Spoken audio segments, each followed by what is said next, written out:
This video is powered by Youth Face. ഇന്ന് എൻ്റെ കൂടെ ഉള്ളത് കേരളത്തിന്റെ സൂപ്പർ സ്റ്റാർ എന്നെയാണെന്ന് പറയാം. So let's welcome AJP, Alin Jose Pereira.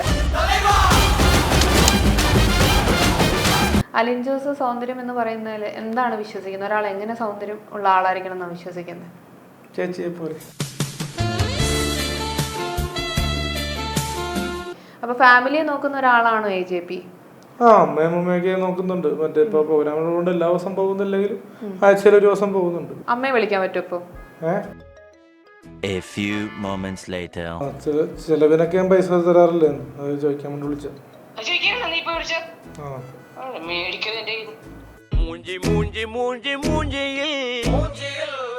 Body shaming ചെയ്യുമ്പോ എന്താ തോന്നുന്നത്? ബോഡി ഷേമിംഗ് എന്ന് പറഞ്ഞാൽ ബെസ്റ്റ് ആൾക്കാർ പറയുകയാണ് അലിൻ ജോസ് പിന്നെ ഗർഭിണിയാണ്, അങ്ങനെയൊക്കെ പറയുമ്പോൾ വിഷമം തോന്നാറില്ലേ? വയറുള്ളതുകൊണ്ടല്ലേ ഗർഭിണി എന്ന് പറയുന്നത്. അതിനെ രീതിയിൽ കണ്ടാൽ പോരെ. ഫാമിലി മൂവീസ് ബൈ ജനപ്രിയ hero Dileep sir. Husband and after marriage so many problems with him. അപ്പം രേണു സുധി ഇപ്പൊ വൈറലായത് അലിൻ ജോസ് പെരേര ആൽബത്തിലുള്ളത് കൊണ്ടാണോ?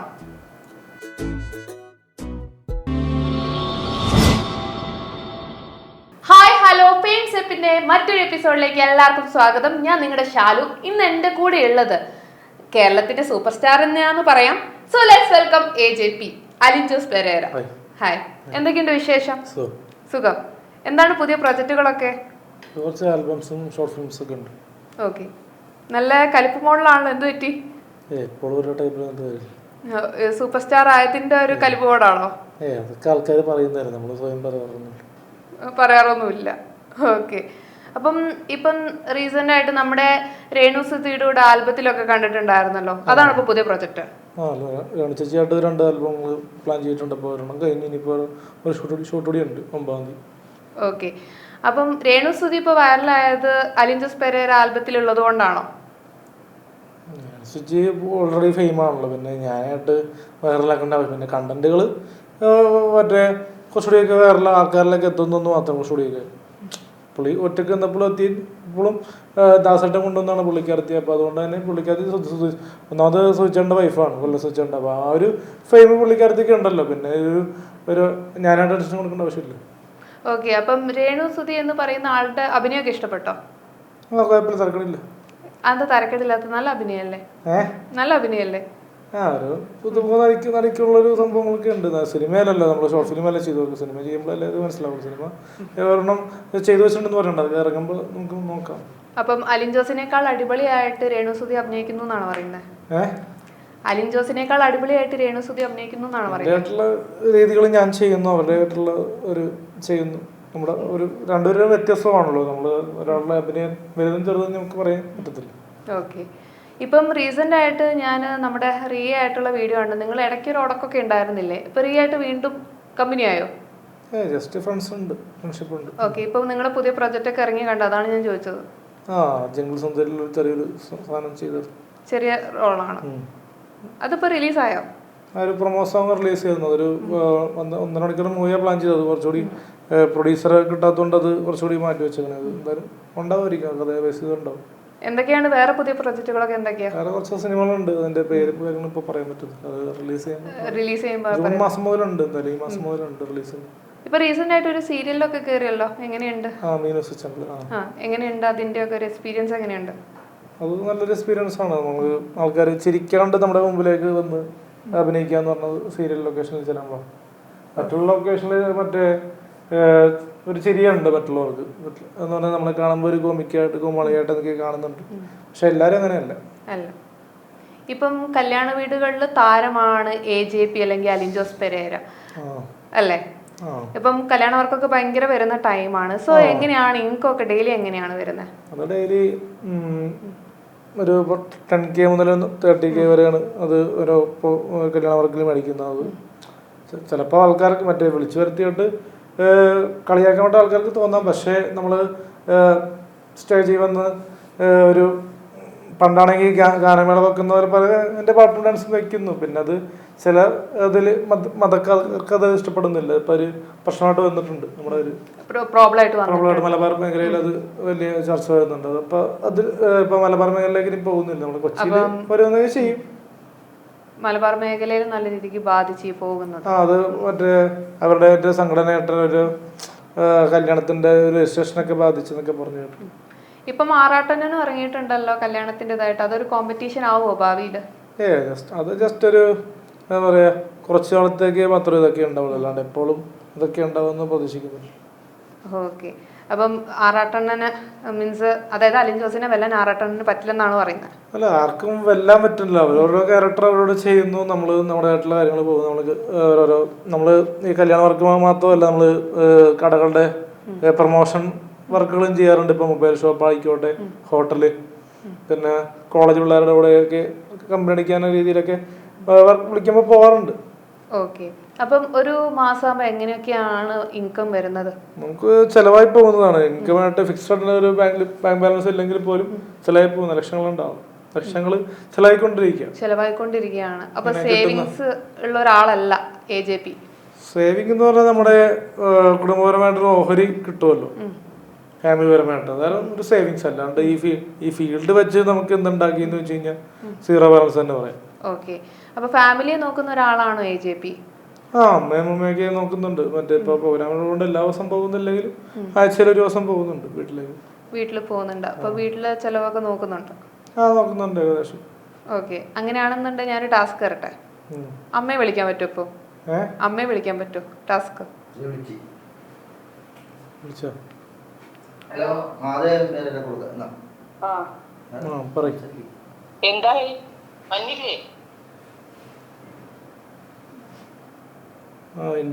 ഇന്റർവ്യൂല പറയും. ഇന്റർവ്യൂവിന്റെ അകത്താ, ഷൂട്ടില്ല.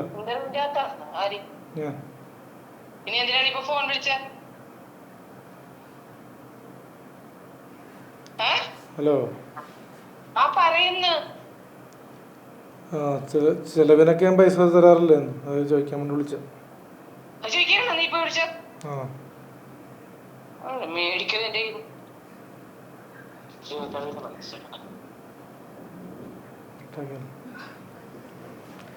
ഓക്കെ. അപ്പം അലിൻ ജോസ് പിന്നെ ലക്ഷങ്ങൾ ഉണ്ടാക്കുന്ന ഒരാളാണെന്ന് പറഞ്ഞു. അപ്പോൾ ഒരു കരക്കമ്പ് ഇങ്ങനെ കേട്ടു, അലിൻ ജോസിന്റെ വീട്ടിൽ ഗ്യാസ് ഒക്കെ തീർന്ന് നിങ്ങൾ പുറത്ത് കുക്ക് ചെയ്തു. അതെന്താണ് അതിന്റെ പിന്നിലുള്ള ഒരു കഥ? കുക്ക് എന്ന് പറഞ്ഞാൽ നമ്മള് മറ്റേ വീട്ടിൽ കുക്ക് ചെയ്യാറുണ്ട്, പുറത്ത് പോയി കുക്ക് ചെയ്യേണ്ട ആവശ്യമില്ല. പിന്നെ കുക്കിങ്ങിന്റെ സംഭവങ്ങള് ഇൻട്രസ്റ്റ് ഉണ്ടെന്ന് ഞാൻ വീഡിയോ ചെയ്തിരുന്നു. പുറത്ത് കുക്ക് ചെയ്യാൻ ഇൻട്രസ്റ്റ് ഉണ്ടെന്നോ? പുറത്തല്ല, പാചകത്തിന്റെ വീഡിയോ ഒക്കെ ചെയ്യാൻ ഇൻട്രസ്റ്റ് ഉണ്ടെന്ന് ഞാൻ പറഞ്ഞു. ആളൊരു ഉഷാറില്ലല്ലോ. നമ്മൾ തിയേറ്ററിൽ കാണുമ്പോൾ ഉള്ള ഒരു വൈബ്രന്റ് ആയിട്ടുള്ള ആളല്ലേ ഇന്റർവ്യൂ ഫ്ലോറിൽ വേറൊരാളായിട്ടിരിക്കുന്നത്? എന്ത് പറ്റി? എപ്പോഴും ഒരാള് ഓരോ ക്യാരക്ടറായിട്ട് മനസ്സിലായി. നമ്മൾ ആ ഒരു ടിപ്പിക്കൽ ടൈമിൽ ആ ഒരു സംഭവങ്ങൾ കാണിച്ചു എന്ന് മാത്രമേ ഉള്ളൂ. ബേസിക്കലി ആ ഒരു ക്യാരക്ടർ ആ ഒരു ക്യാമറയ്ക്ക് എപ്പോഴും ക്യാമറയ്ക്ക് മുന്നിൽ ഒരേ ക്യാരക്ടറായിട്ട് നിൽക്കാൻ പറ്റും, മാറുന്നുണ്ട്. ഓക്കെ. സോ അലിൻ ജോസിന് ഒരു ഗേൾ ഫ്രണ്ട് ഉണ്ടെന്നൊക്കെ പറഞ്ഞിട്ട് ശരിയാണോ? ഗേൾ ഫ്രണ്ട്സ് ഒരുപാടുണ്ട്, പക്ഷെ ഒരു ടിപ്പിക്കലായിട്ടുള്ളൊരു ഗേൾ ഫ്രണ്ട് ഇല്ലെന്ന് തന്നെ പറയാം. ഫെയിം കൊണ്ട് ഉള്ളത് കൊണ്ട് ഒരുപാട് പണി സുഹൃത്തുക്കൾ വരുന്നു, ജസ്റ്റ് സംസാരിക്കുന്നു, കാപ്പി കുടിക്കുന്നു, പോകുന്നു. അല്ലാണ്ട് ഡെയിലി ഒരു ഇപ്പൊ നമുക്കൊരു പല പെൺകുട്ടികളും വിളിച്ച് പറഞ്ഞത് നിങ്ങൾക്കൊരു ആണുങ്ങളുടെ ഗ്യാങ്ങിൽ നിൽക്കുന്നതുകൊണ്ടാണ് അതൊക്കെ മാറി നിന്ന് കഴിഞ്ഞാൽ ചിലപ്പോൾ വരുമെന്നൊക്കെ പറയുന്നുണ്ട്. അത് പെട്ടെന്ന് ചിന്തിക്കാൻ പറ്റില്ല ഒരു ഗ്യാങ് സെറ്റർ. അപ്പൊ അതുകൊണ്ട് ചിന്തിക്കുമായിരിക്കും പിന്നീട്. അപ്പൊ അലിൻ ജോസ് അല്ലേ പറഞ്ഞു ഈ വർഷം കല്യാണം ഉണ്ടാവും എന്നുള്ളത്? അത് തീർച്ചയായിട്ടും ഉണ്ടാവും, കല്യാണം ഉണ്ടാവും. അപ്പൊ പെണ്ണിനെ കിട്ടിയില്ല? അല്ല, അങ്ങനെയല്ല, ഈ വർഷം ഉണ്ടാവും. പെണ്ണിന്റെ പേരന്റ് ഡീറ്റെയിൽസ് ഒന്നും ഞാൻ പറയില്ല, എന്നാലും കല്യാണം ഉണ്ടാവും. ഓക്കെ. അപ്പം അലിൻ ജോസ് തന്നെ പറഞ്ഞു പിന്നെ വീട്ടില് പിന്നെ എന്താ പറയാ കല്യാണം കഴിക്കാന്നുണ്ടെങ്കിൽ ഞാൻ അപ്പന്റെ സ്വത്ത് മേടിച്ചിട്ടായിരിക്കും കല്യാണം കഴിക്കുന്നതെന്ന് പറഞ്ഞു. അങ്ങനെ പറഞ്ഞില്ല, കിട്ടിയാ മേടിക്കും എന്നല്ലാണ്ട് നമുക്ക് തട്ടിപ്പറിക്കേണ്ട ഒരു കാര്യമല്ലോ സ്വത്ത്. ഓക്കെ. എന്നാലും വീട്ടിലെ സ്വത്ത് വേണമെന്ന് പറഞ്ഞായിരുന്നു. അപ്പൊ ഇത്രയും അധ്വാനിക്കുന്ന ഒരാൾക്ക് എന്തിനാണ് ഇങ്ങനെ വീട്ടിലെ സ്വത്ത് എന്തിനാണ്? അത് ഇപ്പൊ ഞാൻ മാത്രമല്ലല്ലോ, എല്ലാ മലയാളീസും അതിനു വേണ്ടി കോടതി കയറുന്ന ഒരുപാട് ആൾക്കാരുണ്ട്. ഇപ്പൊ മറ്റേ സബ് കോഡില് സുപ്രീം കോഡില് പോയി അന്വേഷിച്ച് കഴിഞ്ഞാൽ അതിന്റെ ഡീറ്റെയിൽ ആയിട്ട് നമുക്ക് ഒരു എന്താ സർവേ എടുക്കാൻ പറ്റും. ഞാൻ മാത്രമാണ് അതിന് മുതിർട്ട്. അങ്ങനെ മുതിർട്ടാ വേണമെങ്കിൽ കിട്ടാൻ ചാൻസ് ഉണ്ട്. കാരണം ഒരാളുടെ മകനായിട്ട് ജീവിക്കുന്നു, ആ ഒരു ലൈഫ് ടൈമിൽ അവരുടെ ഒരു അച്ചീവ്മെന്റിൽ കിട്ടുന്ന സംഭവങ്ങൾ കാലാകാരണം വെച്ച് പറയാ അവരെ കാലം കഴിയുമ്പോൾ ഒരു വെറുതെ ആയി പോകരുതല്ല, മറ്റുള്ളവരിലേക്ക് പോകരുതല്ല. നമ്മളവരുടെ മകനായിട്ട് ജീവിക്കുന്നവരെ നോക്കുന്നു, പരിപാലിക്കുന്നു, ദിവസേന വിളിക്കുന്നു. അപ്പൊ നമുക്ക് കിട്ടണമല്ലോ. അല്ല, അതെപ്പോഴും അങ്ങനെ തന്നെയാണല്ലോ വരുള്ളൂ. മരിച്ചു കഴിഞ്ഞാൽ പാരന്റ്സിന്റെ സ്വത്ത് മക്കൾക്ക് തന്നെയല്ലേ പോകും, അത് വേറെ ആൾക്ക് പോകുമല്ലോ. ചിലപ്പോ അനാഥാലയങ്ങൾക്ക് എഴുതി കൊടുത്തു കഴിഞ്ഞാൽ അത് പോകുമല്ലോ. എന്തുകൊണ്ടാണ് അലിൻ ജോസിന്റെ വീട്ടുകാർ അനാഥാലയത്തിലേക്ക് എഴുതി കൊടുക്കുന്ന അലിൻ ജോസ് ഇങ്ങനെ വിശ്വസിക്കുന്നത്? അത് മര്യാദയില്ലാത്തൊരു വർത്താനം. അത് ഫാമിലിയിൽ തന്നെ ഞാൻ പലപ്പോഴും കേട്ടിട്ടുണ്ട്. അതുകൊണ്ട് തന്നെയാണ് ഞാൻ എൻ്റെ മേഖലയായിട്ടുള്ള ഫിലിം ഫീൽഡിൽ നമ്മൾ പല രീതിയിലുമായിട്ട് ആക്റ്റീവായിട്ട് നിൽക്കുന്നത്. ആക്ടിങ് മാത്രമല്ല, ഇപ്പോൾ റിവ്യൂ അല്ലെങ്കിൽ ഇപ്പോൾ ഓൺലൈൻ പ്രോഗ്രാംസ് അങ്ങനെയൊക്കെ കേട്ട് നിൽക്കുന്നു. എല്ലാം ഈ ഫിലിം കൊണ്ട് മാത്രമാണ് സംഭവിച്ചത്. സിനിമയുടെ റിവ്യൂ പറഞ്ഞുകൊണ്ട് 10 പേർ അറിഞ്ഞു. അതുകൊണ്ട് ആ ഫെയിമിൽ ഒരുപാട് പേരുടെ കല്യാണത്തിന് പോയി. ആ കൂടുതൽ ഷിയാസ് ക്രീമിൻ്റെ കല്യാണത്തിന് പോയപ്പോഴാണ് ഈ ഫെയിം ഈ അറ്റൻഷൻ കൂടാൻ സാധ്യതയുണ്ട്. ഓക്കെ, ഞാനൊരു വീഡിയോ കണ്ടിട്ടുണ്ടായിരുന്നു. ഒരാൾ ഉപദ്രവിക്കാൻ വേണ്ടി വന്നപ്പോൾ അലിൻ ജോസ് ഓടി പോകുന്നത്. അത് സ്ക്രിപ്റ്റഡ് ആണോ അതോ റിയൽ ആയിട്ടുള്ള ഒരു ഇതാണോ? ഒരു ഹോട്ടൽ വെച്ചിട്ട് ഒരാൾ അടിക്കാൻ വേണ്ടി വന്നപ്പോൾ അത് നമ്മള് റിയാക്ട് ചെയ്യാവുന്നത് ഒന്നാമത് പല ചാനലുകളായിട്ട് നമ്മള് സീരിയൽ അറിയാമല്ലോ, സീരിയലൊക്കെ ചെയ്യുന്നതുകൊണ്ട് പിന്നെ TV ഷോയിലൊക്കെ ചെയ്യുന്നതുകൊണ്ട് വെറുതെ ഒരു ഫൈറ്റ് ചെയ്യണ്ടെന്ന് നോക്കാം. ഫൈറ്റ് ചെയ്യാൻ അറിയാൻ പാടത്തൊന്നും അല്ല, വേണമെങ്കിൽ ഒരു എണ്ണം പൊട്ടിക്കാം. പക്ഷെ അവന് ഈ മറ്റേ സൈക്കോ ക്യാരക്ടറൊക്കെ ആയതുകൊണ്ട് പെട്ടെന്ന് ദേഷ്യപ്പെടുന്ന ആളായതുകൊണ്ട് ചിലപ്പോൾ അതിൽ കൂടുതൽ നമുക്ക് ചിലപ്പോൾ തിരിച്ചു കിട്ടാം. നമുക്ക് സിനിമയെ കാണുന്ന പോലെ ഫൈറ്റ് ചെയ്യാനുള്ള ഒരു ആരോഗ്യം എനിക്കില്ലല്ലോ. അപ്പൊ അതുകൊണ്ട് തന്നെ നമുക്ക് അതൊരു താല്പര്യമില്ലാത്തതുകൊണ്ടാണ്. പിന്നെ ക്യാമറ ഉണ്ട്, അപ്പൊ അതുകൊണ്ട് ഒരു ആള് കളിക്കണ്ടല്ല എന്ന് ഓർത്ത് മനസ്സിലായി. അതുകൊണ്ട് നമ്മുടെ ഫെയിമിനെ നിലനിർത്താന്ന് ഓർത്തിട്ട്. ഫെയിം മാത്രമല്ല, ക്യാമറ ഉണ്ടല്ലോ. ഫെയിമും പിന്നെ അറിയാലോ, നെഗറ്റീവ് പബ്ലിസിറ്റി ഒക്കെ മനസ്സിലെല്ലാം അറിയാമല്ലോ. അപ്പൊ അതില് ഒരുപാട് മറ്റേ നല്ല ആൾക്കാർ നല്ല രീതിയിൽ സെൽഫി എടുക്കാൻ വരും, മോശം ആൾക്കാർ ഈ നടുവേര് പോയി കാണിക്കുന്ന സംഭവങ്ങളൊക്കെ കാണിക്കുക, അങ്ങനെയൊക്കെ സംഭവങ്ങൾ കാണിക്കുമല്ലോ.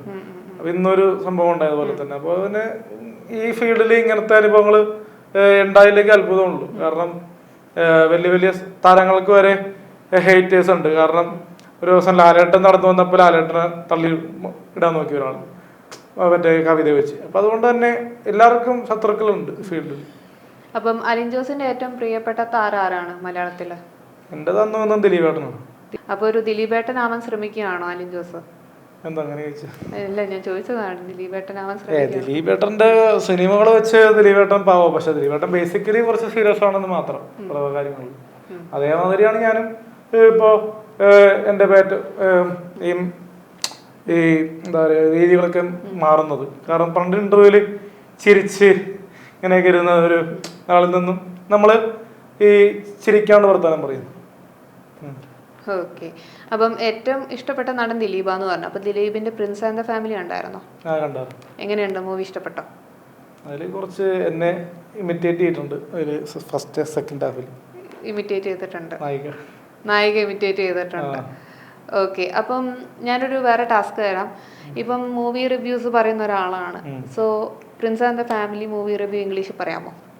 Prince and the Family, this movie is acted by Janapriya hero Dilip sir. He is wonderful actor, and it's not a comedy movie. It is a family emotional drama, and a situation like a family life situation. A husband and after marriage, so many problems with him, and she realizing the situation to encouraging this film. അപ്പം ഫിലിമിന്റെ review ഒക്കെ കിട്ടി. Task എന്ത് പറഞ്ഞു കഴിഞ്ഞാലും ചെയ്യാൻ യാതൊരു മടിയില്ലാത്ത ആളാണ് super star AJP. ഈ സൂപ്പർ സ്റ്റാർ AJP എന്ന് പേരിടാൻ കാരണം എന്താണ്? ഞാനല്ലോ മറ്റേ യൂട്യൂബേഴ്സ് ആൾക്കാരൊക്കെ അല്ലോ. ഞാൻ അങ്ങനെ ചിലപ്പോ കണ്ടന്റ് കയറാൻ വേണ്ടി ഞാൻ ഇവരെ യൂസ് ചെയ്തെന്ന് മാത്രമേ ഉള്ളൂ. അല്ലാണ്ട് നമ്മളെ തന്നെ നമ്മള് സൂപ്പർ സ്റ്റാർ AJP ഞാൻ പറയില്ല. ഇല്ല, പറയാറില്ല. ഞാൻ സാധാരണക്കാരൻ ഞാൻ പറയാറുള്ളൂ. പലരും വിളിക്കാറുണ്ട് ആ പേരിനോട് ഞാൻ യോജിക്കണം. ഇനി ബിഗ് ബോസിൽ നമുക്ക് പ്രതീക്ഷിക്കാമോ? ഇതുവരെ വിളിച്ചിട്ടില്ല. ഓൺലൈൻ മീഡിയ ചാനലുകളിൽ ബിഗ് ബോസ് അപ്ഡേറ്റ്സ് കൊടുക്കുന്ന ചേച്ചിമാരൊക്കെ എന്നെ പറ്റി പോസ്റ്റ് ചെയ്യുന്നുണ്ട്. നമ്മൾ 10 പൈസ കൊടുക്കാണ്ട് തന്നെ അവരുടെ ചാനല് മോണിറ്ററൈസ് ചെയ്യാനാണെന്ന് തോന്നുന്നു. എൻ്റെ പേര് ഫോട്ടോയും വെച്ചാൽ പബ്ലിസിറ്റി കൊടുക്കുക. എന്ത് കാര്യത്തിൽ എനിക്കറിയില്ല. എന്നെ ഇതുവരെ ബിഗ് ബോസിന്റെ ഭാഗത്തുനിന്ന് ഒരു കോളും വന്നിട്ടില്ല. ഇനി ബിഗ് ബോസിൽ കിട്ടാന്നുണ്ടെങ്കിൽ AJP പോവും? വിളിച്ചാൽ ഡെഫിനറ്റ്ലി നമുക്ക് പ്രൈവസി ഉണ്ടെങ്കിൽ തീർച്ചയായിട്ടും പോകും. ബിഗ് ബോസ് എന്ന് പറയുന്ന ഷോ ഒരു പ്രൈവസി ഷോ അല്ലല്ലോ. അല്ല, നമ്മൾ ബാത്റൂമിൽ ക്യാമറ വെക്കുന്ന ഒരു പരിപാടിയൊക്കെ ഉണ്ടെന്നൊക്കെ കേട്ടോ. അപ്പൊ അത് നല്ലതല്ലെന്ന് ഞാൻ പറയുന്നു. ബിഗ് ബോസിൽ ബാത്റൂമിൽ ക്യാമറ വെക്കുന്ന പരിപാടി കൂട്ടുകാരൻ പറഞ്ഞ ബാത്റൂമിൽ ക്യാമറ ഉണ്ടാവും. പക്ഷെ നമ്മൾ അങ്ങനത്തെ ഒരു ഇതുവരെ ബിഗ് ബോസിൽ ഞാൻ കണ്ടിട്ടില്ല. ഞാൻ സീസൺ പേടിപ്പിച്ചാരുടെ പേര് ഞാൻ പറയുന്നില്ല, എന്നാലും കുഴപ്പമില്ല, കേട്ടോണ്ട് മനസ്സിലായില്ല. ബാക്കിയുള്ള പ്രൈവസി കുഴപ്പമില്ല, ബാക്കിയുള്ളതിന് എനിക്ക് നീറ്റായിട്ട് എനിക്കറിയാം.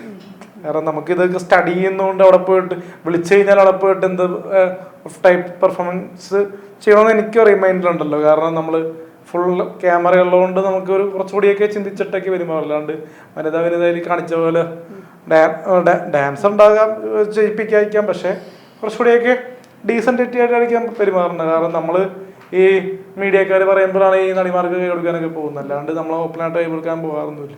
ഇപ്പൊ ബിഗ് ബോസിനെ പറ്റി പറഞ്ഞുകൊണ്ട് ഇപ്പൊ ടിനിട്ടോം വരെ ഇപ്പൊ കഴിഞ്ഞ ഒരു 916 കിട്ടുന്നുണ്ട് പടത്തിന്റെ ഒരു തിയേറ്റർ വിസിറ്റിന് പോയപ്പോൾ തന്നെ ബിഗ് ബോസിൽ ആര് കയറുമെന്ന് ചോദിച്ചാൽ പെരേര ആരെണ്ണം കയറുമെന്ന് പറഞ്ഞു. പുള്ളി പറയാനല്ലേ പറ്റുള്ളൂ, അല്ലാണ്ട് നമുക്ക് ഞാൻ ടിനിട്ടോം ചേട്ടനോട് വിളിച്ചിട്ട് ചേട്ടാ എന്നെ പേര് പറയണമെന്ന് ഞാൻ പറഞ്ഞിട്ടില്ല. പുള്ളിയുടെ ഒരു ഇഷ്ടം പുള്ളി പറഞ്ഞു, കുറച്ചുപേര് അത് കണ്ടു.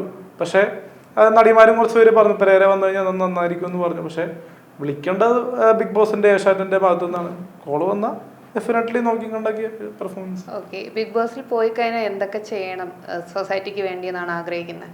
കുറച്ചുകൂടെയൊക്കെ ഇതുവരെ കണ്ടവരെ ബിഗ് ബോസ് ആയിരിക്കുമല്ല ഞാൻ, അതോ വളർന്നു കഴിഞ്ഞാൽ ആയിരിക്കില്ല, ഡിഫറെന്റ് ആക്കും. ബിഗ് ബോസ് കളറാക്കും. ആറാട്ടെണ്ണം കോമ്പറ്റീഷൻ ആണെന്ന് തോന്നിയിട്ടുണ്ടോ? തോന്നിയിട്ടുണ്ട്. പുള്ളി ഒരു കോമ്പറ്റീറ്റീവ് മെറ്റീരിയലാണ്. അപ്പം പുള്ളിയല്ലേ അലിൻ ജോസിന് ഈ മേഖലയിൽ കൊണ്ടുവന്നത്? പുള്ളി കൊണ്ടുവന്നെന്ന് പറയാൻ പറ്റില്ല. പുള്ളി ഒരു ഇന്റർവ്യൂവിന്റെ ഒരു ആങ്കറിനോട് എന്നെ കൂടി ഇരുത്തുവാന്ന് ചോദിച്ചെന്ന് മാത്രമേ ഉള്ളൂ. അല്ല, അത് കഴിഞ്ഞിട്ട് ഞാൻ തന്നെയാണ് സംസാരിച്ചു തുടങ്ങിയത്, അല്ലാണ്ട് പുള്ളി കയറി എനിക്ക് ക്ലാസ് ഒന്നും തന്നിട്ടൊന്നുമില്ല. അപ്പം ഈ ആറാട്ടണ്ണന്റെ വിഷയം പറഞ്ഞപ്പോഴാണ്, ആറാട്ടണ്ണൻ മുമ്പൊരു വീഡിയോ ചെയ്തിട്ടുണ്ടായിരുന്നു, അതെന്താ ഞാൻ പറയുന്നില്ല. ആറാട്ടണ്ണന്റെ വീട്ടിൽ വെച്ച് അലിൻ ജോസ് പെരേര എന്തോ കാണിച്ചെന്ന് പറഞ്ഞിട്ടാണ്. അങ്ങനെ അലിൻ ജോസ് പെരേര ചെയ്തോ? പിന്നെ എന്തിനാണ് ഇതുപോലത്തെ ഇല്ലാത്ത അലിഗേഷനൊക്കെ ആറാട്ടണ്ണൻ പറയുന്നത്? എന്തുകൊണ്ടായിരിക്കും? അലിൻ ജോസിനോടുള്ള കുശുമ്പ് കൊണ്ടാണോ? ഫെയിം നഷ്ടപ്പെടുന്നതായിരിക്കും. ഫെയിം ആൾക്കാര് നമ്മളെ കളിയാക്കുന്നത് കുറച്ചുപേരുണ്ട്, കളിയാക്കാത്തവരും ഉണ്ട്. ആ കളിയാക്കാത്തവരോടി നമ്മളെ ഡീഗ്രേഡ് ചെയ്യാൻ വേണ്ടി ആയിരിക്കാം പുള്ളി അങ്ങനെ പറയുന്നത്. കാരണം നമ്മുടെ ഫാമിലിയിൽ നിന്ന് തന്നെ കുറെ പേര് നമ്മളെ താഴ്ത്താൻ നോക്കുന്നുണ്ട്. പിന്നെ ആറക്കണന്റെ കാര്യം പറയേണ്ട ആവശ്യമില്ല. അലിൻ ജോസ് സൗന്ദര്യം എന്ന് പറയുന്നതിൽ എന്താണ് വിശ്വസിക്കുന്നത്? ഒരാൾ എങ്ങനെ സൗന്ദര്യം ഉള്ള ആളായിരിക്കണം എന്നാണ് വിശ്വസിക്കുന്നത്? ചേച്ചിയെ പോലെ, എന്നെ പോലെ. ഓ, അതെനിക്കൊരു ക്രെഡിറ്റ് ആണ്. ഓക്കെ, അങ്ങനെയല്ല ഞാൻ ഉദ്ദേശിച്ചത്, അതല്ല. ഇപ്പം ഒരു മനുഷ്യനാകുമ്പോൾ മനസ്സിന്റെ സൗന്ദര്യം ഉണ്ട്, സൗന്ദര്യമായിരിക്കും. പിന്നെ സൗന്ദര്യം കൊണ്ട് പലപ്പോഴും പല ബുദ്ധിമുട്ടുകളും വരാറുണ്ട്. കാരണം ഇപ്പൊ എന്റെ ഫാമിലിയിൽ പെട്ട പല പെൺകുട്ടികളും ചേച്ചിയുടെ നിറമുള്ള ആൾക്കാർ നമ്മളെ അവരുടെ ഒരു ബാച്ചലർ ലൈഫാണ് അവരെപ്പോൾ ആസ്വദിച്ചുകൊണ്ടിരിക്കുന്നത്, കല്യാണം കഴിച്ചിട്ടില്ല. അപ്പൊ നമ്മള് ഒരു കല്യാണത്തിന് പോയപ്പോൾ നമ്മളൊരു കുറച്ച് ഡിസ്റ്റൻസിലായിരിക്കുന്നത്. ഇപ്പൊ ഒരു പള്ളിയില് ഒരു 3-4 ബെഞ്ച് ഉണ്ടാവും. എൻ്റെ ഏറ്റവും ബാക്കിൽ ഞാൻ ഇരിക്കണം. എന്നിട്ട് എന്നെ തിരിഞ്ഞു നോക്കി പേടിക്കുക എന്നുള്ള രീതിയുണ്ട്. അത്രയും ബാക്കി ഇരിക്കുന്ന ആൾക്കാരെ പേടിക്കേണ്ട ആവശ്യമൊന്നുമില്ല. ഒരു തൊട്ട് ബാക്കി ഇരിക്കുന്ന ഒരാളെ തോണ്ടിപ്പിച്ചു എന്നൊക്കെ പറഞ്ഞ ആൾക്കാരെ പേടിക്കാം. കാരണം നമ്മളെ മറ്റേ ഇങ്ങനെ സോഷ്യൽ മീഡിയയിൽ ഇങ്ങനെ ഈ നെഗറ്റീവ് ഇതുണ്ടല്ലോ, ട്രാൻസ്ജെൻഡറിന്റെ കേസൊക്കെ വന്നപ്പോൾ ചില ആൾക്കാർക്ക് പേടിയുണ്ട്. അപ്പം സൗന്ദര്യത്തിന്റെ കാര്യങ്ങളൊക്കെ പറഞ്ഞപ്പോൾ അലിൻ ജോസ് പറഞ്ഞു ഓക്കെ ആളുകൾക്ക് പേടിയാണ് എന്നുള്ള രീതിയിലൊക്കെ പറഞ്ഞു. അതൊക്കെ അവിടെ നിൽക്കട്ടെ. അലിൻ ജോസിന് സങ്കല്പത്തിലുള്ള ഭാര്യ എങ്ങനെയായിരിക്കണം? നമ്മളെ മനസ്സിലാക്കുന്ന വ്യക്തിയായിരിക്കണം, സമാധാനം തരുന്ന വ്യക്തിയായിരിക്കണം, ഫെയിമോ പബ്ലിസിറ്റിയോ ഇല്ലെങ്കിൽ പോലും നമ്മളൊപ്പം ജീവിക്കുന്ന ഒരു കുട്ടിയായിരിക്കണം. അല്ലാണ്ട് ഇപ്പോൾ നമ്മുടെ ഫെയിം കണ്ടാകരിക്കുന്ന പല പെൺകുട്ടികളും ഉണ്ട്. ഒരുപാട് പേര് വന്ന് കൈയൊക്കെ പിടിച്ച് ഫോട്ടോ എടുത്തിട്ട് ഞാൻ കെട്ടാൻ പോണെന്നൊക്കെ പറഞ്ഞ് എന്നെ കൊണ്ട് ഫോട്ടോ എടുപ്പിച്ചിട്ട് ലാസ്റ്റ് തന്നെ തേച്ചിട്ടുണ്ട്. കുറെ പേര് അങ്ങനെ തേച്ചിട്ടുണ്ട്. ഇപ്പൊ നിലവിൽ എത്ര കാമുകിമാരുണ്ട്? അങ്ങനെയില്ല, ഒരു വ്യക്തി ഉണ്ടായിരുന്നു. പക്ഷെ ആ വ്യക്തി നമ്മളെ തേച്ചിട്ട് പോയി. സങ്കടമുണ്ട്. കാരണം നമ്മള് ഒന്ന് ആരാധന ഉണ്ടെങ്കിൽ അത് പറയുക, അല്ലാണ്ട് നമ്മളെ കല്യാണം കഴിക്കാൻ താല്പര്യമുണ്ടെന്ന് പറഞ്ഞ് ഒരു ഫോട്ടോ എടുപ്പിക്കുക, സ്റ്റോറി എന്നിട്ട് നമ്മൾ ഇതാക്കുക. പിന്നെ ഒരുപാട് പേര് അങ്ങനെ വിളിക്കാറുണ്ട് കല്യാണം കഴിക്കുക എന്നൊക്കെ പറഞ്ഞു. പക്ഷേ നമ്മളത് ആ ഒരു ലൈനിലേ എടുക്കുകയുള്ളൂ. അല്ലാണ്ട് നമ്മളത് ഇപ്പോൾ ഫെയിം ഉള്ളതുകൊണ്ട് ആ ഒരു രീതി കളിയാക്കാൻ വേണ്ടി ഞാൻ മെസ്സേജ് അയക്കുന്നു. പിന്നെ ഇനിയിപ്പോൾ ഗൾഫ് രാജ്യങ്ങളിലുള്ള മാത്രമേ എനിക്ക് വിശ്വാസമുള്ളൂ. കാരണം കേരളത്തിലെ ആൾക്കാർ ഞാൻ വിശ്വസിക്കുന്നില്ല. അപ്പം ഗൾഫിലോട്ട് പോകുന്നത് അവിടെ ഒരു കാമുകയുണ്ട്. അല്ല, അവിടെ നമുക്ക് പറ്റിയ വൈബുള്ള പെൺകുട്ടികൾ സെറ്റാകും. കുറച്ചുകൂടി ബുദ്ധിയും എന്താ പറയുക ഇത്രൂടി ഇന്റലിജന്റ് ആൾ. ഇപ്പൊ നിഖില വിമലിനെ പോലത്തെ വ്യക്തികളെ എന്നെ മനസ്സിലാക്കുള്ളൂ.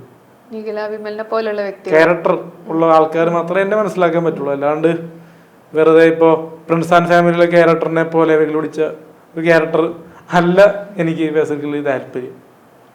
അതൊരു ലൈഫ് ഫുള്ള് വേസ്റ്റ് ആകണല്ലേ. ദിലീപേട്ടന്റെ ക്യാരക്ടർ അവസാനം അത് സക്സസ് എന്ന് കാണിക്കുന്നുണ്ട്. പക്ഷേ എങ്കിലും എനിക്ക് അതേപോലത്തെ ഒരു ക്യാരക്ടറുള്ള വ്യക്തിയെ കല്യാണം ചെയ്യാൻ താല്പര്യമില്ല. അപ്പൊ എങ്ങനെയുള്ള ആളായിരിക്കണം? ബോൾഡ് ആൻഡ് കുറച്ചുകൂടിയൊക്കെ സംസാരിക്കണം, മനസ്സ് പറയണം, വെട്ടിത്തുറന്ന് പറയണം. ദേഷ്യം വന്നാൽ എന്നെ തല്ലണം. അങ്ങനെ ദേഷ്യം വന്നാൽ തല്ലണോ? ആ അല്ല, എന്നെ തല്ലാം തിരിച്ചല്ല. അങ്ങനെ അങ്ങോട്ടും ഇങ്ങോട്ടും തല്ലുന്നൊരു അല്ല, ഫാമിലി ആകുമ്പോ അങ്ങോട്ടും ഇങ്ങോട്ടൊക്കെ ചെറിയ വഴക്കുകളൊക്കെ ഉണ്ടാവുമല്ലോ. മൃഗീയമായിട്ട് വഴക്കുകൾ ഉണ്ടാകുന്ന മതി. അപ്പൊ വനിതാ വിനീത എല്ലാം വിട്ടിട്ട് ഇവിടുന്ന് പോവാണോ? വനിതാ വിനീത ഞാൻ പോവാറില്ലല്ലോ ബേസിക്കലി. ഇപ്പൊ പോവാറില്ല. ഇപ്പൊ പോയിട്ട് 6 മാസമായിട്ട്. അവിടെ വിലക്കുണ്ട്. എന്തോ കംപ്ലൈന്റ് കൊടുത്തിട്ട്, ഓണർ കംപ്ലൈന്റ് കൊടുത്തിട്ട് വിലക്കിട്ടുണ്ട്. വനിതാ വിനീതയിൽ മാത്രം നമ്മളെ ഇത് പറ്റത്തില്ല. പക്ഷെ ഇപ്പൊ കഴിഞ്ഞ ദിവസം ഒരു പടമുണ്ട്, മൂൺ വാക്കിന് കാണിച്ചൊരു പരിപാടിയുണ്ട്, ഒരു ഡാൻസ് ആയിട്ട് കൂട്ടും. ഞാൻ കണ്ടില്ലായിരുന്നു. അത്യാവശ്യം അവിടെ ചെയ്ത പരിപാടികളൊക്കെ വൈറലായി. അതിനെ ആൾക്കാര് പെൺകുട്ടി സംസാരിച്ചുണ്ടായിരുന്നു. കോമാളിത്തരം എന്ന് ഞാൻ പറയുള്ളൂ അതിനേക്കാൾ. കാരണം നമ്മള് ഡാൻസ് കളിക്കുമ്പോ അത് കോമാളിത്തരം. ഈ സിനിമാക്കാര് പൈസ കൊടുത്ത് പ്രൊമോഷൻ എന്ന് പറഞ്ഞ് ചെയ്യിപ്പിക്കുന്നത് ഗുഡ്. ഇപ്പൊ ലാസ്റ്റ് ആയിട്ട് കണ്ട മൂവി ഏതാപ്പം? ലാസ്റ്റ് ഞാൻ കണ്ടത് ഡിറ്റക്റ്റീവ് ഉജ്ജൽ. എങ്ങനെയുണ്ട്? നല്ലൊരു മൂവിയാണ്. നല്ല മൂവിയാണ്. ധ്യാന്റെ ഒരു ഇതുവരെ കാണാത്തൊരു ധ്യാനാണ്. സീരിയസ്ലി ഇന്റർവ്യൂല് ഇരിക്കുന്ന ധ്യാനല്ല. സിനിമ പറയുന്ന പേരിനോട് യോജിക്കുന്ന ഒരു സിനിമയാണ്. ഇതുവരെ ചെയ്ത കഥാപാത്രങ്ങൾ എനിക്ക് ഒരു നടനം എനിക്ക് കിട്ടിയില്ല. പക്ഷെ അത് പറഞ്ഞിട്ടില്ല. പക്ഷെ ഈ ഡിറ്റക്റ്റീവ് ഉജ്ജലിന് അത്യാവശ്യം പെർഫോമൻസ് അത്യാവശ്യം ഇംപ്രൂവൈസ് ചെയ്യാൻ ശ്രമിച്ചിട്ടുണ്ട്. ഹോംവർക്ക് ഉണ്ട് പുള്ളിക്ക് ഇതിനകത്ത്. അപ്പം വേറെ സിനിമയിലൊന്നും ധ്യാന്റെ അഭിനയം കൊള്ളില്ല. ഹോംവർക്ക് കുഞ്ഞിരാമായണത്ത് വർക്കായി. അത് കഴിഞ്ഞുള്ള പടങ്ങൾക്കൊന്നും എനിക്ക് പേഴ്സണലി പുള്ളിയോട് പറയാൻ ചേട്ടാ എനിക്ക് വർക്കായില്ല. പക്ഷെ ആ തിയേറ്ററിലും അത്യാവശ്യം ഇതായല്ലേ. ഇപ്പൊ ഇത് ഡിറ്റക്റ്റീവ് അത്യാവശ്യം ഓടുന്നുണ്ട്, ആൾക്കാരെടുത്ത് കാണുന്നുണ്ട്, ചിരിക്കുന്നുണ്ട്, കടിക്കുന്നുണ്ട്, കുഴപ്പമില്ല. ഓക്കെ. അപ്പം AJPന്റെ മീൻസ് ഈ ഒരു ഇത് പറഞ്ഞപ്പോഴാണ് തലതെറിച്ചവൻ ഇറങ്ങുന്നുണ്ട് ഇനി അടുത്ത പാർട്ട്. തലതെറിച്ചവൻ ഇല്ല നിർത്തി. എന്ത് പറ്റി? അതൊരു കോപ്രായല്ലേ. കോപ്രായാണോ? എന്താ അങ്ങനെ തോന്നാൻ കാരണം എന്താ? അത് അത്യാവശ്യം റീച്ച് വന്നപ്പോ നമുക്ക് മനസ്സിലായി. അതിലെ കമന്റ്സ് ഒക്കെ വന്നപ്പോ. ഓക്കെ. അപ്പൊ അലിൻ ജോസ് എങ്ങനെയാ നെഗറ്റീവ് കമന്റ്സിനെയൊക്കെ നേരിടുന്നത്? എങ്ങനെയാ? വായിക്കാറുണ്ട്, കരയാറുണ്ട്. പിന്നെ എന്താ കരച്ചിൽ വരുന്നത്? എന്തിനാ കരച്ചിൽ വരുന്നത്? പണിക്ക് പോകുമ്പോഴേ ഇങ്ങനെയൊക്കെ പോയ പെണ്ണ് കെട്ടോ. അങ്ങനെ പെണ്ണ് കെട്ടുന്ന വാക്ക് ചോദിച്ചു കഴിഞ്ഞാൽ ഇപ്പോ മെയിൻ സ്ട്രീമിൽ നിൽക്കുന്ന ഏത് നടനാണ് പെണ്ണ് കെട്ടി ഒരു ലൈഫ് സെറ്റിൽ ചെയ്ത നടന്മാർ എത്ര പേരുണ്ടെന്നൊരു സെൻസസ് എടുത്തു കഴിഞ്ഞാൽ മനസ്സിലാവും. എല്ലാം കഴിഞ്ഞാൽ ഇപ്പം നെസ്ലിൻ, മാത്യു തോമസ് ഒക്കെ എൻ്റെ ഏജ് ഒരു കാറ്റഗറി. എനിക്ക് 24, 25, 26 ആ ഒരു കാറ്റഗറിയാണ്. അപ്പോൾ ആ ഒരു കാറ്റഗറിയിലുള്ള ആൾക്കാർ വരെ കല്യാണത്തെക്കുറിച്ച് ചിന്തിച്ചിട്ടുകൂടിയില്ല. അപ്പം അവരോട് ഈ പറഞ്ഞ പണിക്ക് പോകണില്ലേ അല്ലെങ്കിൽ കല്യാണം കഴിക്കണില്ലേ എന്നൊന്നും ആരും ചോദിക്കില്ല. ആർട്ടിസ്റ്റ് ആയതുകൊണ്ട് ആരും ചോദിക്കത്തില്ല. അവർക്ക് ഗേൾ ഫ്രണ്ട്സ് ഉണ്ടാവും, അങ്ങനത്തെ രീതിയിൽ നോക്കും. നമുക്ക് ഗേൾ ഫ്രണ്ട് ഇല്ലെങ്കിലും നമുക്ക് അത്യാവശ്യം ജീവിച്ചു പോകുന്നൊരു ഇതുണ്ട്, മൈൻഡ് ഉണ്ട്. സേവിങ് ഇല്ലാണ്ട് എങ്ങനെയാണ് ജീവിച്ചു പോകുന്നത്? എല്ലാ കാലം നമുക്ക് സേവിങ് ഉണ്ടല്ലോ. ഇപ്പോൾ നമുക്കിപ്പോൾ ഓൺലൈനിൽ ഈ പ്രോഗ്രാം വരുമ്പോൾ അതിൻ്റെ പൈസ ഉണ്ടല്ലോ, അതിൻ്റെ അനുസരിച്ച് പോട്ടെ. അത് കാലം പെട്ടെന്ന് കഴിഞ്ഞു കഴിഞ്ഞാൽ അത് നമ്മൾ എന്തെങ്കിലും ബിസിനസ്സിലേക്കൊക്കെ തിരിയും. കിട്ടുന്ന സേവിങ്സ് കൂട്ടി വെച്ചൊരു എന്തെങ്കിലും സ്ഥാപനം തുടങ്ങുമായിരിക്കാം. എന്താ തുടങ്ങാൻ പ്ലാൻ? എന്തെങ്കിലും കടകൾ തുടങ്ങാൻ പ്ലാൻ ഇട്ടിട്ടുണ്ട്. എന്ത് കടയാന്നുള്ളത് ഇപ്പൊ തീരുമാനിച്ചിട്ടില്ല. ബിസിനസ്സാണ് പ്ലാൻ, അല്ലാണ്ട് സിനിമയൊന്നും എനിക്കൊരു പ്ലാൻ ഇല്ല. കാരണം ഹാഷിറിനെ പോലത്തെ ആൾക്കാർ റീൽസ് ചെയ്യുന്ന ആൾക്കാരെ പിടിച്ചൊക്കെ നായകനായിട്ട് അഭിനയിപ്പിക്കും. മനസ്സിലായോ? അപ്പൊ സോഷ്യൽ മീഡിയയിലെ താരങ്ങൾ ഇപ്പൊ കിംബോയും മനോജൊക്കെ പറയുന്നത് അണ്ടർ റേറ്റഡ് രീതികളാണ് ചെയ്യുന്നത്. അവരെ വെച്ച് കമ്പയർ ചെയ്യുമ്പോൾ കുറച്ചുകൂടിയൊക്കെ എൻ്റെ ബേസിക്കലി മനസ്സിൽ തോന്നുന്നത് നമ്മൾ ഞാനും ആറാട്ടണ്ണൊക്കെ കാര്യങ്ങൾ പറഞ്ഞാൽ മനസ്സിലാകുന്ന ആൾക്കാരെ. ഓക്കെ, അപ്പം ഭയങ്കര സീരിയസ് ക്യാരക്ടറാണ് റിയൽ ലൈഫിൽ അലിൻ ജോസ് പെരേര. ആ, പെട്ടെന്ന് ദേഷ്യം വരുന്ന ഒരു ക്യാരക്ടറാണ്. പെട്ടെന്ന് ദേഷ്യം വരാം. ദേഷ്യം വന്ന് എന്താ ചെയ്യുന്നത്? ഗ്ലാസ് ഒക്കെ വലിച്ചെറിയുക. ഒരു മാർക്കോ ആണോ? അങ്ങനെയല്ല, വയലൻസ് അല്ല. എന്തെങ്കിലും അടുത്ത് താത്തിടുക, ഒച്ചെടുക്കുക എന്നൊക്കെ പറഞ്ഞത്, ഒച്ചത്തി സംസാരിക്കുക, അങ്ങനെയൊക്കെയുള്ള, അല്ലാണ്ട് കത്തി എടുത്ത് അല്ലെങ്കിൽ തോക്കെടുത്തുള്ള വയലൻസ് അല്ല. പെട്ടെന്ന് ദേഷ്യം വരും. അത് സെറ്റിവേഴ്സ് അനുസരിച്ച് ദേഷ്യം വരാറുണ്ട്. ബോഡി ഷേമിങ് ചെയ്യുമ്പോ എന്താ തോന്നുന്നത്? ബോഡി ഷേമിംഗ് എന്ന് പറഞ്ഞാൽ എന്ന് വെച്ച് കഴിഞ്ഞാൽ നമ്മള് ശരീരത്തെ പറ്റി കളിയാക്കുന്നു. ഇപ്പം ഗർഭിണിയാണ്, അങ്ങനെയാണ്, ഇങ്ങനെയാണെന്നൊക്കെ പറഞ്ഞ് ഞാനും കളിയാക്കിയിട്ടുണ്ടല്ലോ, മറ്റേ കറുത്ത വണ്ണിലെ കിട്ടില്ല എന്നൊക്കെ പറഞ്ഞു. അപ്പൊ അത് വെച്ച് നോക്കുമ്പോ ആൾക്കാർ തന്നെ വണ്ണ പെണ്ണ് കിട്ടില്ല എന്നൊക്കെ പറയുമ്പോൾ ആൾക്കാരിനോട് പറയാനുള്ളത്, ഇപ്പം മെയിനായിട്ട് സിനിമ ഇൻഡസ്ട്രിയിൽ മെയിൻ ആയിട്ടുള്ള ആർട്ടിസ്റ്റുകൾക്ക് അത്യാവശ്യം വണ്ണവും പൊക്കമൊക്കെ ഉണ്ട്. അവർക്ക് പെണ്ണ് കിട്ടിയെങ്കിൽ അവരുടെ നമുക്ക് ഒരു സമയത്ത് എല്ലാം വരും. പെണ്ണല്ല ഒരു ലൈഫിന്റെ ടേണിംഗ് പോയിന്റ്. ഇപ്പം ആൾക്കാർ പറയാണ് അലിൻ ജോസ് പിന്നെ ഗർഭിണിയാണ്, അങ്ങനെയൊക്കെ പറയുമ്പോൾ വിഷമം തോന്നാറില്ലേ? നമുക്ക് അതിന് മാത്രം വയറൊന്നുമില്ലല്ലോ, വിഷമമില്ല. അപ്പൊ പിന്നെ നേരത്തെ പറഞ്ഞ കമന്റ് ഒക്കെ കാണുമ്പോൾ എനിക്ക് കരച്ചിലൊക്കെ വരുന്നു എന്ന് പറഞ്ഞേ. ഇത് വയറുള്ളതുകൊണ്ടല്ലേ ഗർഭിണി എന്ന് പറയുന്നത്, അതിനെ രീതിയിൽ കണ്ടാൽ പോരെ. സോ അലിൻ ജോസ് എന്തും നേരിട്ട് മുന്നോട്ട് പോകാൻ തയ്യാറായിട്ട് തന്നെ നിൽക്കുകയാണ്. ഇതൊന്നും അലിൻ ജോസിനെ ബാധിക്കില്ല അല്ലേ? ഓക്കെ, അപ്പം ഇത്രയും നേരം ഞങ്ങളുടെ കൂടെ ഇരുന്നതിന് ഒത്തിരി താങ്ക്സ്. ഞാൻ പറഞ്ഞ പോലെ ഗിഫ്റ്റ് ഇതാണ്, നമ്മുടെ യൂത്ത് ഫേസിന്റെ ബ്യൂട്ടി ക്രീമാണ് ഞാൻ അലിൻ ജോസിന് വേണ്ടി കൊടുക്കുന്നത്. ഈ ഒരു ക്രീം യൂസ് ചെയ്ത് 3 വീക്ക് യൂസ് ചെയ്തതിന് നല്ലൊരു റിസൾട്ട് ആയിരിക്കും. So this video is powered by Youth Face. അടുത്ത വീഡിയോ ആയിട്ട് വരുന്നത് വരെ ബൈ.